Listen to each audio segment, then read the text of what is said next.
إن الحمد لله نحمده ونستعينه ونستغفره ونعوذ بالله من شرور أنفسنا ومن سيئات أعمالنا من يهده الله فلا مضل له ومن يضلله فلا هادي له أشهد أن لا إله إلا الله وحده لا شريك له وأشهد أن محمدا عبده ورسوله أما بعد فإن خير الحديث كتاب الله وخير الهدي هدي محمد صلى الله عليه وسلم وشر الأمور محدثاتها وكل محدثة بدعة وكل بدعة ضلالة وكل ضلالة في النار.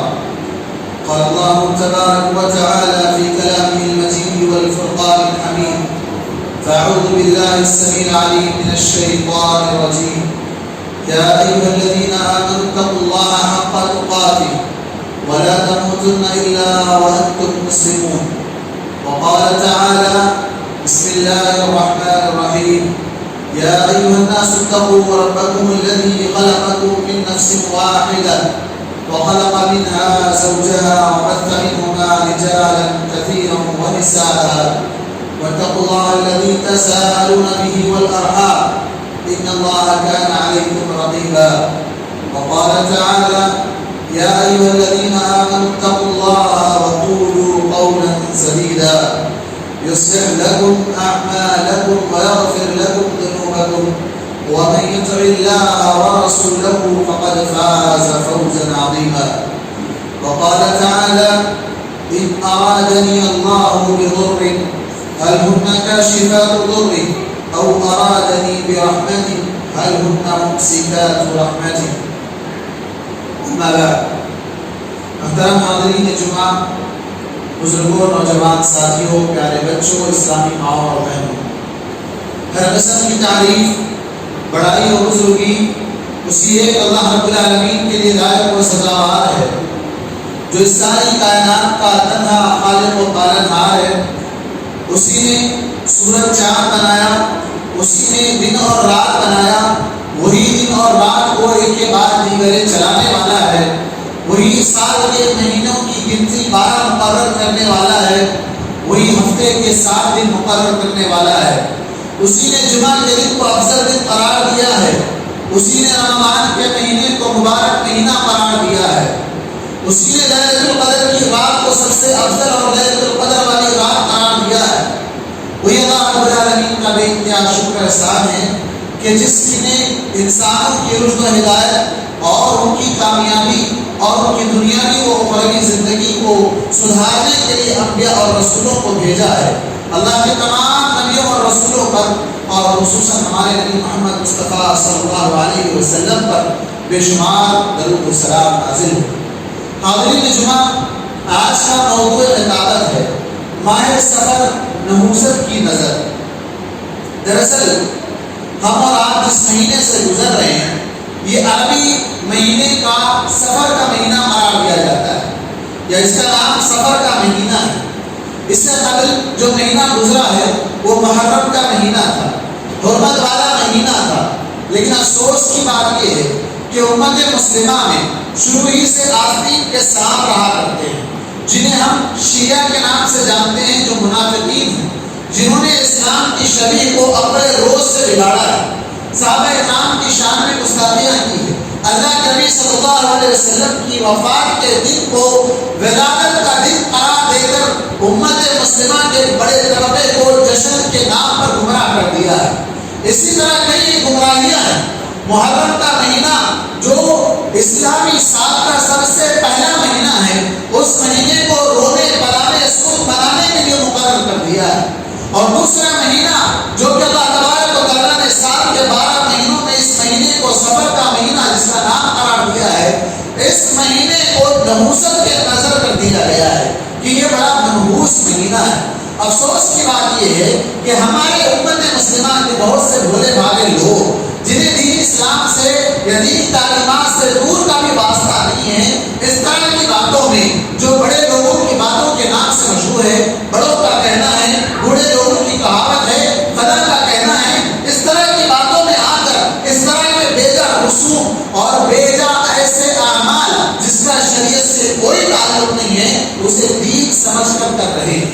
افسوس کی بات یہ ہے کہ یہ مہینہ جسے ہم سفر کا مہینہ قرار دیتے ہیں، اللہ تبارک و تعالیٰ نے قرآن مجید کے اندر فرمایا وَالْعَصْرِ إِنَّ الْإِنسَانَ لَفِي خُسْرٍ، سارے زمانے کی قسم کھائی۔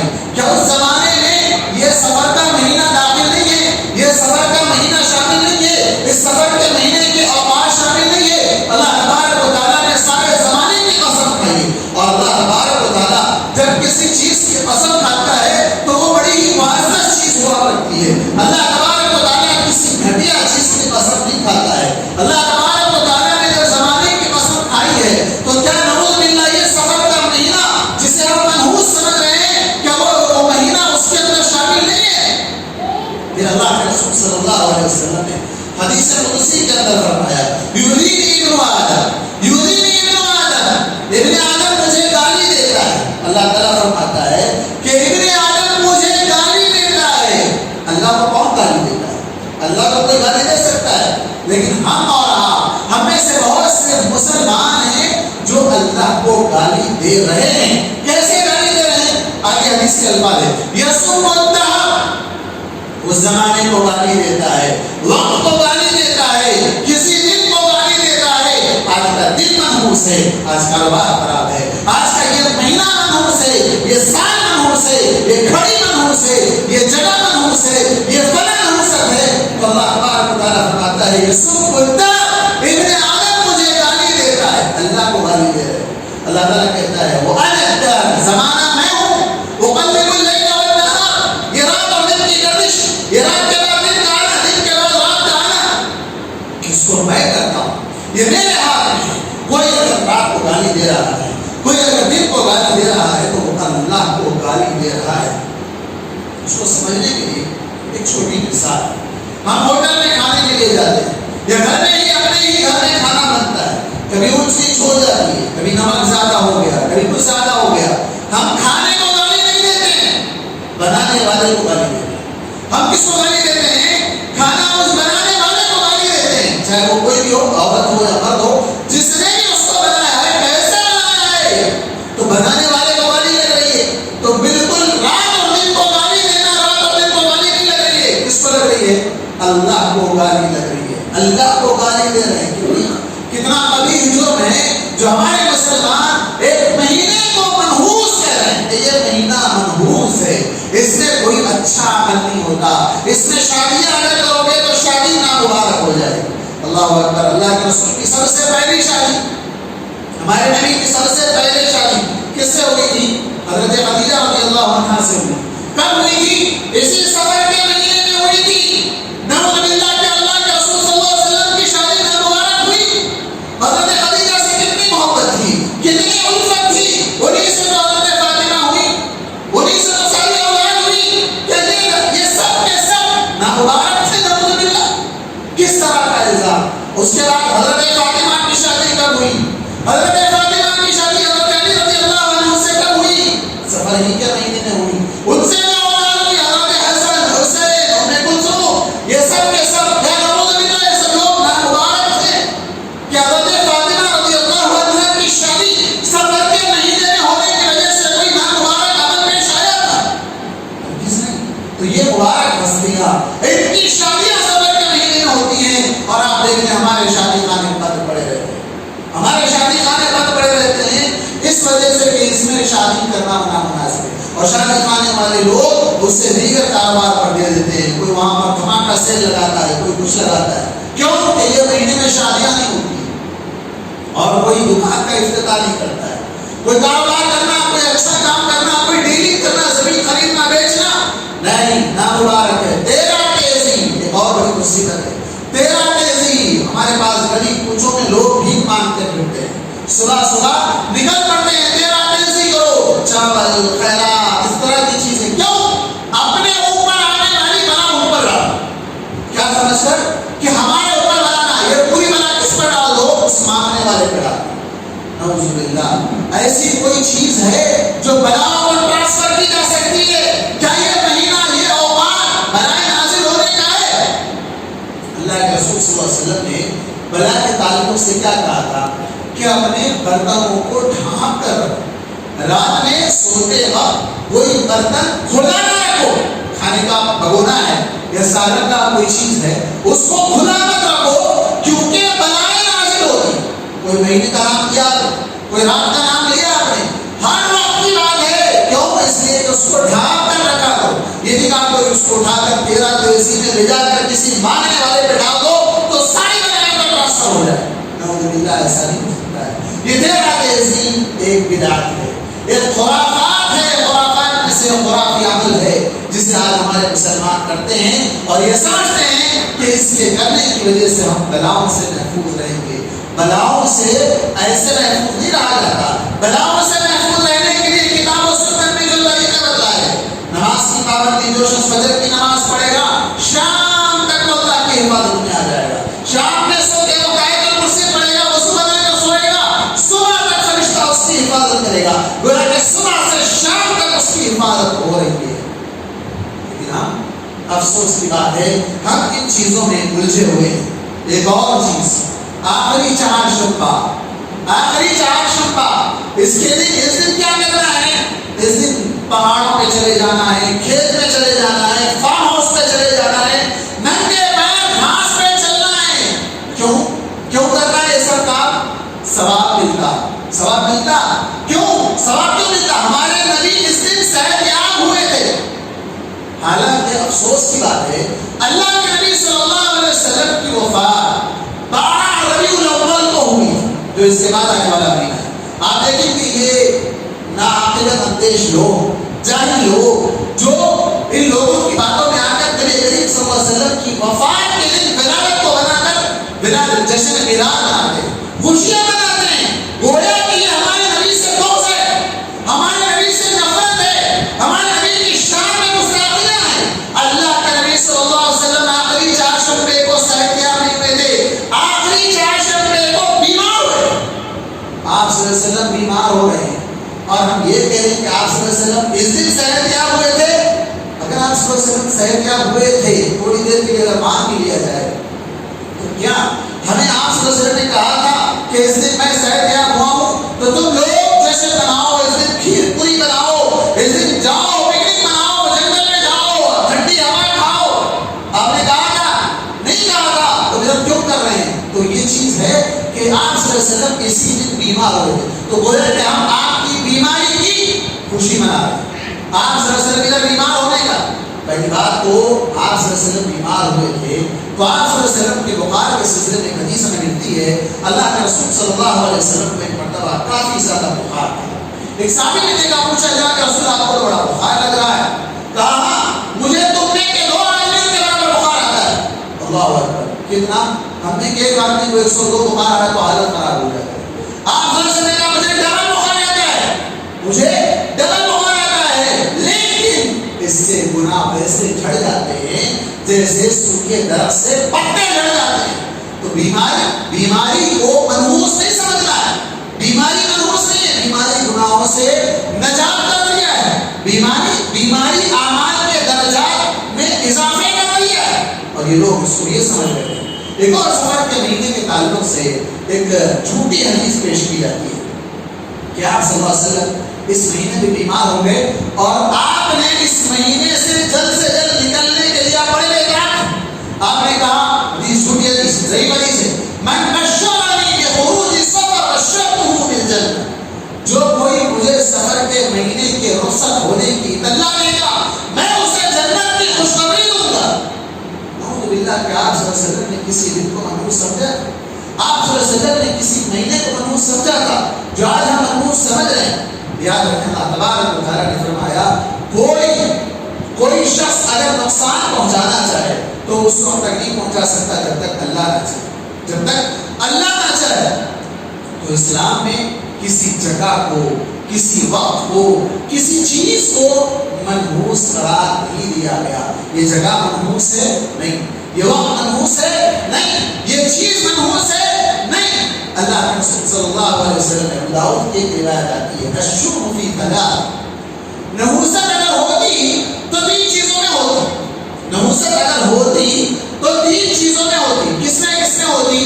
کہا عورت میں تھوڑا سمجھ کرنا، آگے اس کی تشریح آئے گی. آپ فوراً خوش ہو جائیں گے کہ بھائی عورتوں کو منحوس کہہ رہے ہیں، نہیں. عورت میں، گھوڑے میں اور گھر میں، تین چیزوں میں نحوست اگر ہوتی تو اتنے ہوتی، اگر ہوتی تو مطلب نہیں، اچھا اگر ہوتی تو ان میں کیوں ہوتی؟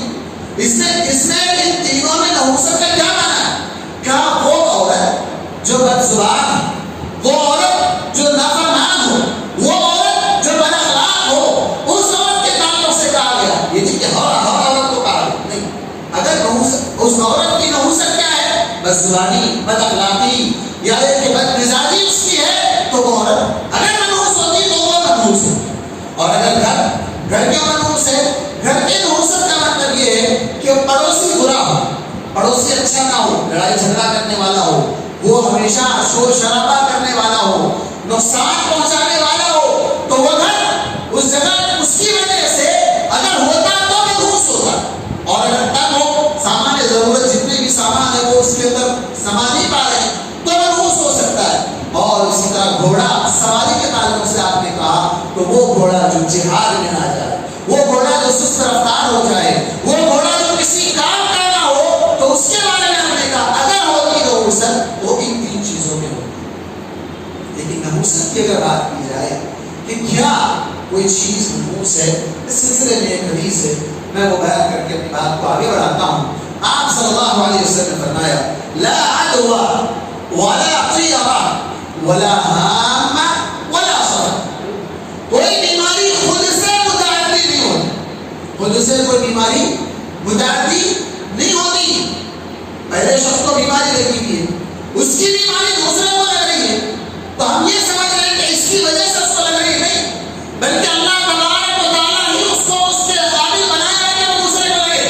جیسا پہلا بیمار ہوا ویسا دوسرا بیمار ہو رہا ہے، یہ نہیں ہے کہ اس کے ملنے کی وجہ سے اس کو بیماری آ رہی ہے اور یہ شخص اس کا سبب بن رہا ہے، یہ اس کو غلط ہے۔ اس سلسلے میں شروع میں جب کورونا بیماری نکلی تھی تو بہت سے لوگ اس سلسلے میں بہت طرح کے سوالات کر رہے تھے، بہت طرح کے سوالات کر رہے تھے کہ بیماری متعدی نہیں ہوئی۔ آپ صلی اللہ علیہ وسلم نے ایک مظلوم شخص جس کو جذام کی بیماری تھی، کوڑی کی بیماری تھی، آپ نے اس کے ہاتھ ملانے سے دور رہا، وہ ہاتھ ملانا چاہا آپ نے ہاتھ ہٹا دیا، وہ کھانا ایک دوسری حدیث کے اندر ہے کہ وہ ساتھ میں دسترخوان پر بیٹھ کر کھانا بھی آپ کے ساتھ کھا رہا ہے، تو اس کے تدبیر کیا نہیں؟ صحیح بخاری اور صحیح مسلم کی روایت ہے، تدبیر یہ نہیں گئی کہ اس وقت لوگ یہ سمجھتے تھے کہ بیماری خود متعدی ہوتی ہے، اللہ کا اس میں کوئی عمل دخل نہیں ہوتا ہے، ایسا سمجھتے تھے، تو کہا گیا لا عدوى، کوئی بیماری خود سے متعدی نہیں ہوتی ہے بلکہ اللہ تبارک و تعالیٰ اس بیماری کو متعدی بناتا ہے۔ دوسری چیز آپ نے کہا لا عدوى ولا طیرہ، بدفعلی کا کوئی عمل قابل قبول نہیں ہے۔ بدفعلی، فعل نکال، فعل دو طرح کا ہوتا ہے، ایک اچھا فعل، دوسرا برا فعل۔ اب یہ اچھا فعل اور برا فعل کیا ہے صاحب؟ یہ تو نئی بات ہوگی۔ اچھا فعل یہ ہے کہ اللہ کے رسول صلی اللہ علیہ وسلم کی ایک مثال ملتی ہے، سورہ حدیبیہ کے موقع پر ایک شخص آ رہے ہیں جن کا نام تھا سہیل یا سہیل ان کا نام تھا، وہ آ رہے ہیں صلح کرنے کے لیے۔ آپ نے کہا سہیل آ رہے ہیں، معاملہ سہل ہو گیا، معاملہ سہل ہو گیا، آسان ہو گیا، یہ اچھا فعل، نام سے آپ نے ان کے اچھا فعل لیا۔ برا فعل یہ ہے کہ پرندے کو اڑایا جاتا، پرندہ اگر رائٹ چلا گیا ہاں یہ کام سکسیس ہوگا، اگر لیفٹ چلا گیا تو یہ کام ہمارا فیل ہو جائے گا، ہم اس میں ناکام اور نامراد ہو جائیں گے۔ سامنے کتا آ گیا، آج کا سفر خراب، سامنے بلی آ گئی، سفر خراب، گھر میں گھوڑ آ گیا، گھر منحوس، گھر میں الو بیٹھ گیا تو گھر منحوس۔ تو یہ سب لوگ کیا سمجھتے تھے؟ یہ فعل نکالنا اور ان چیزوں کے ذریعے سے نحوست۔ اللہ کے رسول صلی اللہ علیہ وسلم نے فرمایا من ردت الطیرۃ فقد اشرک، جس کو بدفعلی نے روک لیا، سامنے کتا آ گیا، نہیں اب میں سفر نہیں کر سکتا، اگر اس نے اس وجہ سے رک گیا تو اس نے شرک کیا، اس نے شرک کیا۔ بلی آ گئی، رک گیا تو شرک کیا۔ تیرا تیزی کے ایام ہے، کوئی کام کرنا چاہ رہا ہوں لیکن نہیں، ہمارے بڑے لوگوں نے بولا۔ اب اگر کوئی آدمی آج کا خطبہ جا کر گھر میں سنائے گا، ارے صاحب بولتے رہتے ایسے، بڑے لوگوں کی بات سننا، بڑے لوگ ان کی باتوں میں آئے، بڑے لوگ بڑے نہیں ہوتے، ان کا مقام اپنی جگہ ہوگا، کتاب اور سنت سے ان کی بات بڑی نہیں ہو سکتی ہے، کتاب اور سنت سے ان کی بات بڑی نہیں ہو سکتی ہے، بڑے لوگوں کی بات کہہ کر روک دیا جاتا ہے۔ اگر کوئی شخص کو اطاعت کرنے سے رک جاتا ہے فقط اشرک. آپ نے کہا اطیع و تشرک، اطیع و تشرک، اطیع و تشرک، تین مرتبہ آپ نے کہا بدفعلی لینا شرک ہے، بدفعلی لینا شرک ہے، بدفعلی لینا شرک ہے.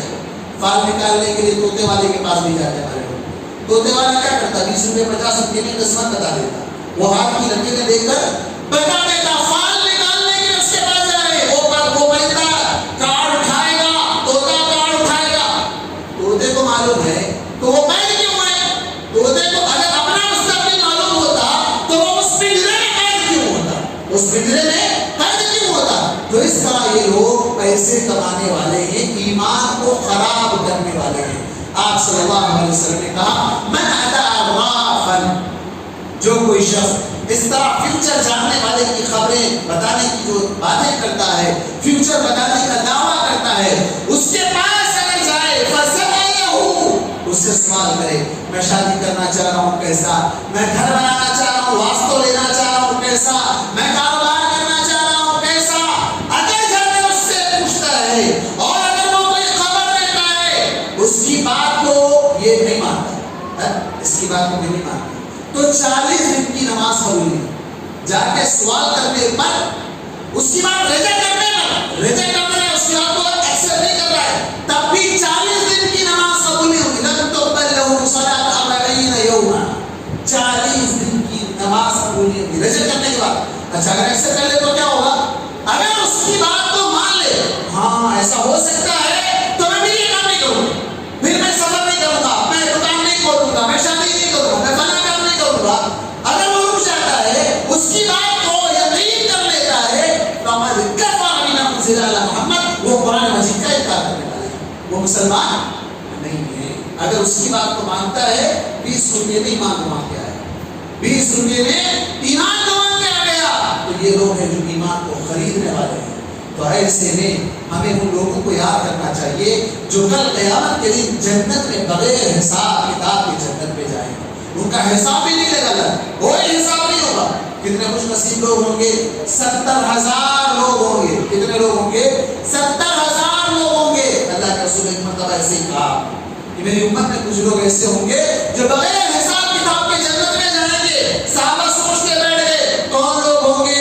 وہ لوگ ہوں گے شاید جو پہلے ایمان لائے، وہ لوگ ہوں گے شاید جو زیادہ پیسہ خرچ کیے، وہ لوگ ہوں گے شاید جنہوں نے ہجرت کی، وہ لوگ ہوں گے شاید جنہوں نے جہاد کیا.